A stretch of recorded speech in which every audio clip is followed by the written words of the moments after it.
Hello students, this is lesson U6A03b. By the end of the lesson, you should be able to say, I can solve for arcs and chords.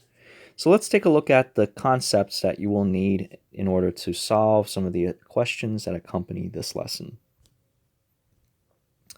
So this concept here, again, understanding what a chord is, okay, was reviewed in the past couple lessons. The longest chord in a circle is the diameter. So what would happen if we have the diameter intersects with another chord in the circle perpendicularly?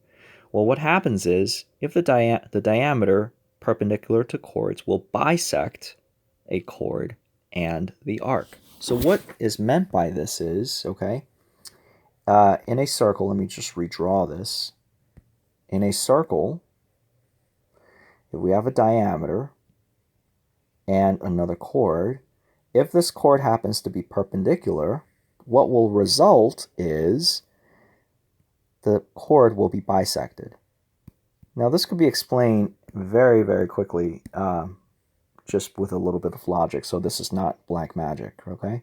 So let's say in this setup right here, okay, we're trying to show that the chord will be bisected by the diameter. Well, let's see why. If I connect the endpoint of the chord on one end to the center and do the same on the other, I recognize that the lines in red, those are the radius, those are the radii of the circle.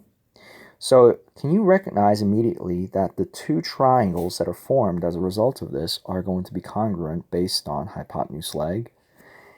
That is because the hypotenuse, which is in red, are going to be congruent because that's the radius of the circle. And then this side here in the middle here is being shared between both triangles. So yes, in fact, these are going to be congruent right triangles. So therefore, these lengths right here must be the same length. So because of this, okay, and we have corresponding angles over here, these arcs over here should also be the same because of, again, congruent central angles will intercept congruent arcs. So therefore, one more time, just to take a look at the theorem, diameter perpendicular to chords will bisect both the chord and the intercepted arc. That makes perfect sense. So this is the theorem, and this is the concept that we are going to utilize in the exercises for this lesson. Let's take a look. Pause the video to see if you can solve this problem. Hopefully you guys had some time to think about this. Let's go over it. I know that HN is equal to 30. So HN is equal to 30. That's the entire diameter. Recognizing that KM is equal to 22. So that's this entire chord. And I immediately know that this is going to be perpendicular, so that means these are going to be 11 apiece. The question is to find out what is the length of JL and HL rounded to the nearest tenth. So let's take a look.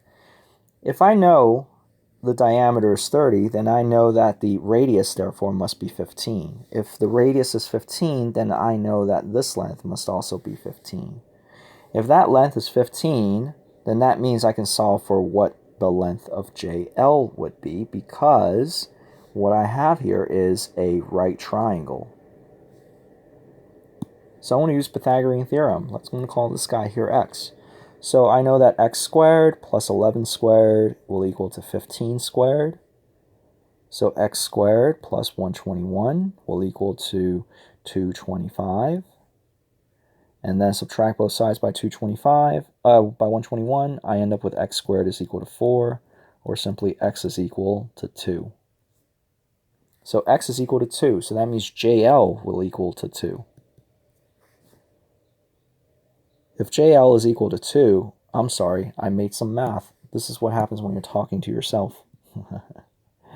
So x squared is not equal to 4. What am I doing? X squared is equal to 104. Okay, and then therefore x is equal to square root of 104. So JL therefore is equal to square root of 104. I don't need to reduce this in reduced radical forms because the question is asking me to round my answer to the nearest tenth. That is exactly what I'm going to do in a moment. And then I'm asked to find out what is HL. So I know that HL is equal to HJ minus JL, and recognizing that HJ is actually the length of the radius, this is going to be 15 minus square root of 104. So let's see what these things are by punching in a calculator. So the calculator here is telling me square root of 104. That will be 10.1, 10.2, because rounding to the nearest tenth.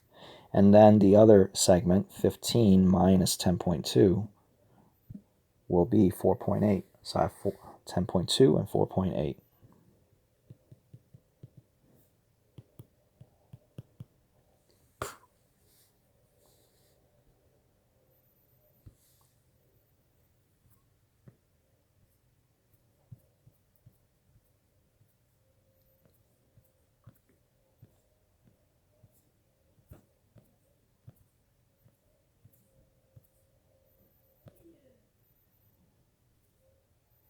And that's it.